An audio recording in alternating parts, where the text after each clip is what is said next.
दोस्तों 2005 का वक्त था। यूपीएससी का इंटरव्यू का परीक्षा चल रही थी। तमाम विद्यार्थी लाइन में बैठे थे। तभी एक ऐसे विद्यार्थी का वक्त आता है अंदर जाने का जो 12वीं एक बार फेल था।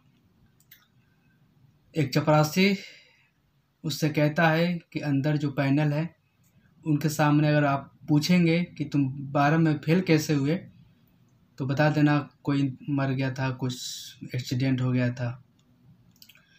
उस विद्यार्थी ने कहा ठीक है।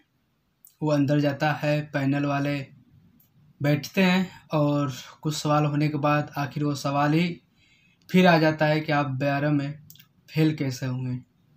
उस विद्यार्थी ने झूठ बोलने के बजाय सच को चुना। उसने कहा कि 12 में नकल नहीं हुई थी, उस साल इसलिए मैं फेल हो गया था। यह सुनकर सभी पैनल के जो अधिकारी थे अवाक रह जाते हैं कि इतना बड़ा परीक्षा दे रहा है और ये झूठ बोल रहा है। आप लोग को मालूम है भारतीय प्रशासनिक सेवा भारत की सबसे बड़ी परीक्षा है जिसको आईएएस कहते हैं। उसी में आईएएस आईपीएस था। ये इंटरव्यू आईपीएस का हो रहा था, यानी भारतीय पुलिस सेवा की उस इंटरव्यू था। आगे उससे और इंटरव्यू में सवाल होते हैं। कुछ सवाल अंग्रेजी में होते हैं। उस विद्यार्थी का अंग्रेजी थोड़ा कमज़ोर था। लोगों ने कहा कि जो पैनल था उसी में से किसी ने कहा कि तुम्हारी अंग्रेजी भी कमज़ोर है, तुम भारत की सबसे बड़ी परीक्षा देने आए हो, कैसे तुम्हें क्यों चयन करें, तुमसे अच्छे अच्छे विद्यार्थी हमारे पास हैं। उसने कहा मुझे प्यास लगी है। तो पैनल ने कहा तुम्हारे सामने गिलास में पानी है, पी लो। उस गिलास था शीशे का। उसने कहा मुझे स्टील में पानी चाहिए, तभी मैं पीऊँगा। पैनल ने कहा कि तुम्हें पानी से मतलब है या स्टील या गिलास से। वो बोला मेरा भी कहना यही है। आपको मेरे कार्यशैली चाहिए कि मेरा भाषा चाहिए। मैं आपको विश्वास दिलाता हूँ मेरी कार्यशैली में कोई गिरावट नहीं आएगा, चाहे मैं अंग्रेजी में कमज़ोर हूँ चाहे हिंदी में। अंत में उसे बाहर भेज दिया जाता है। कुछ देर में पता चलता है उसका चयन हुआ है और चयन होने के बाद जब उसकी रैंकिंग आती है तो ऑल इंडिया से 21 उसकी रैंक आती है। जी हाँ दोस्तों, क्योंकि इस टाइम ये वीडियो मैं आपको सुना रहा हूँ क्योंकि इस टाइम एक पिक्चर आई है 12वीं फेल, जिसके अभिनेता हैं विक्रांत मैसी, जिसको किरदार निभा रहे हैं। आज उसी की कहानी होंगी आईपीएस मनोज कुमार शर्मा की। तो हेलो दोस्तों, वेलकम बैक। मैं हूँ इश्तियाक अहमद और आप देख रहे हैं the Hindi gadget news and analysis. दोस्तों जब से पिक्चर आई है लोग इंटरनेट पे सबसे ज़्यादा सर्च कर रहे हैं आईपीएस मनोज शर्मा को कि आखिर वो व्यक्ति कौन है जो 12 फेल होने के बाद भी आईपीएस की परीक्षा निकाल देता है। तो आज की कहानी हम उन्हीं की। चलिए स्टार्ट करते हैं दोस्तों। मनोज कुमार शर्मा, पुत्र रामवीर शर्मा। इनका जन्म 3 जुलाई 1975 को मध्य प्रदेश का जिला पड़ता है मुरैना, तहसील जोरा और गांव बिलगांव। ये जो एरिया है वो बिहड़ में आता है, जिसमें अधिकतर डाकू निकलते हैं। उसमें से एक आईपीएस अफसर भी निकलता है। मनोज कुमार शर्मा के जो माली हालत ठीक नहीं थी। इनके पिता कृषि विभाग में क्लर्क थे और बहुत ही ईमानदार थे, जिसकी वजह से इन्हें और इनके भाई को कुछ ज़्यादा ही मेहनत करना पड़ता था। इनका मन पढ़ने में नहीं लगता था। ये 9वीं और 10वीं की परीक्षा 3rd डिवीज़न से पास किए, वो भी नकल के साथ।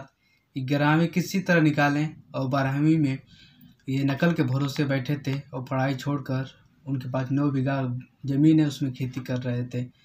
सोचे कि पास तो हो ही जाएंगे नकल से, क्योंकि उस एरिया में नकल बहुत ही ज़्यादा होती थी। सभी स्टूडेंट नकली से पास होते थे, तो ये भी नकल पे ही निर्भर थे।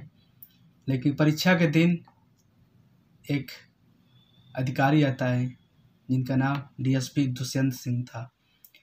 क्योंकि वो परीक्षा जो केंद्र था वो विद्यालय बहुत नामी था कि यहाँ नकल होते हैं, इसलिए डीएसपी साहब वहीं बैठ गए और पूरी परीक्षा ख़राब हो गई। सारे स्टूडेंट तकरीबन की क्लास के फेल हो गए हैं।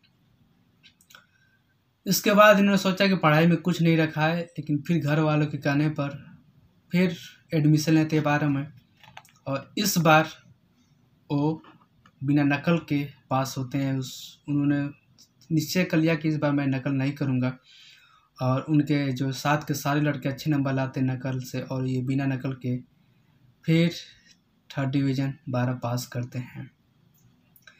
घर की हालत थी वो सही नहीं थी, इसलिए वो छोटा मोटा काम भी करते थे। उसके बाद वो ग्वालियर चले जाते हैं, और वहाँ से महारानी लक्ष्मीबाई कॉलेज है, वहाँ से BA करते हैं हिस्ट्री में। उसके बाद वो तैयारी करने MP जो PCSC होता है, वो सोचा कि प्रिंसिपल से भी बड़ा एक कोई अधिकारी होता है, उन्होंने DSP बनने की ठानी, और वहाँ से दिल्ली आ गए मुखर्जी नगर में तैयारी करने लगे। तुमको तो पता चला कि DSP से भी बड़ा पद होता है, उसका UPSC की तैयारी करनी पड़ेगी, इसलिए वो UPSC की तैयारी करने लगे। और उसके पहले जब इन्होंने 12 पास किया तो घर की जो हालत ठीक नहीं थी, इसलिए वो काम करने लगे और एक रोड पे टेम्पू चलाने लगे। तो वहाँ के जो बस चालक थे उन्होंने शिकायत कर दिया पुलिस से। पुलिस इनका बस जो टेम्पू था वो पकड़ लिया। किसी ने कहा कि आप DSP ऑफिस पे चले जाइए, उनसे आप बात करेंगे तो हो सकता है आपका टेम्पू छूट जाए। जब मनोज कुमार शर्मा DSP के ऑफिस में जाते हैं तो देख कर चौंक जाते हैं, ये तो वही DSP साहब हैं जिन्होंने 12 में मुझे फेल करा दिया। उन्होंने उस ऑटो के बारे में बात की, DSP साहब बड़े ईमानदार थे, उन्होंने साइन कर दिया, वो ऑटो छूट गया। जाते वक्त वो DSP साहब से कहा कि आपकी वजह से मैं 12 फेल हो गया, आप किस तरह यहाँ तक पहुँचे? उन्होंने बताया कि इसकी तैयारी करनी पड़ती है MPPSC की, और उसके बाद उन्होंने उसी तैयारी के लिए दिल्ली आए। लेकिन दिल्ली आते वक्त रास्ते में उन्हें एक दोस्त मिलते हैं, उस दोस्त ने बताया कि इससे भी एक बड़ी परीक्षा होती है UPSC की, उसमें आप इससे भी बड़े अधिकारी बन सकते हैं, कलेक्टर बन सकते हैं। उन्होंने UPSC की तैयारी करने लगी और पहले अटेम्प्ट में पास कर लिया प्री, लेकिन लगातार उसके बाद मेंस फेल हो गए। दूसरी बार में मेंस भी नहीं निकला, तीसरी बार भी मेंस नहीं निकला। उसी वक्त इनकी मुलाकात एक नई स्टूडेंट से होती है, श्रद्धा जोशी, जिससे वो अपना दिल दे बैठते हैं। और जब इनकी राइटिंग लिखावट थी हिंदी इनकी बहुत ही सही थी, क्योंकि जब 12 में इन्होंने फेल हुआ तो बस हिंदी में ही पास हुए थे। इनकी लिखावट देखकर जो दृष्टि IAS के सर थे विकास दिव्य कीर्ति सर ने अपनी कोचिंग में फ्री में प्रवेश लिया, वहीं से ये तैयारी करते थे। और काम करने के लिए कभी किसी अमीर आदमी का कुत्ता टहलाया, चक्की में आटा पीसा, और जो भी काम मिलता था ये करते थे। एक लाइब्रेरियन की संपर्क में आने के बाद ये लाइब्रेरी में काम करने लगे, जहाँ लाइब्रेरी में रखे जो तमाम महापुरुषों की किताबें थी, उनकी जीवनी थी, उन्होंने पढ़ डाला, और उन्हें कुछ वहाँ से आमदनी होती थी जिसकी वो तैयारी करते थे, वहीं सोते भी थे।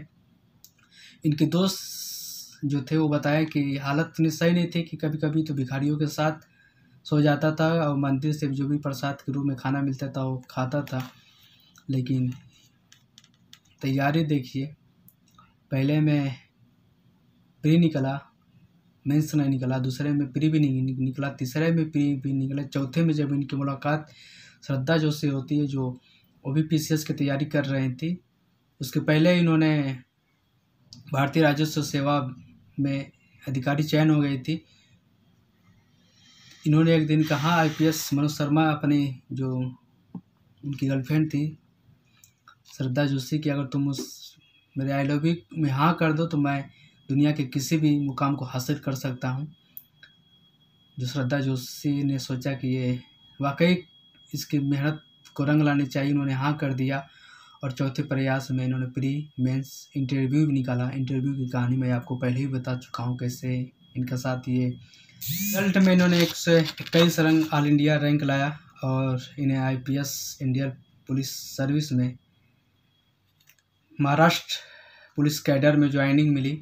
इस टाइम ये महाराष्ट्र पुलिस में अतिरिक्त पुलिस आयुक्त हैं, ये एडिशनल कमिश्नर कह सकते हैं मुंबई पुलिस। कहीं कहीं आ रहा है कि ये CSF के DIG भी हैं, जिन्हें जो मुंबई का एयरपोर्ट है इन्हीं के अंडर में आता है, सुरक्षा इन्हीं की जी टीम देती है। कहते हैं कि आसमान में सुराख नहीं हो सकता, एक पत्थर तो तबीयत से उछालो यारो। एक कैसे बिना पढ़ने वाला एवरेज लड़का और भारत की सबसे बड़ी परीक्षा देकर आईपीएस बन जाता है। कितने मेहनत करता है वो जवान, इस वीडियो में मैं वो बहुत कम है। आज वो कम से कम करोड़ों रुपए के मालिक हैं। एक लाइफ स्टाइल उनकी, क्योंकि उनकी पत्नी भी अधिकारी, ये भी अधिकारी।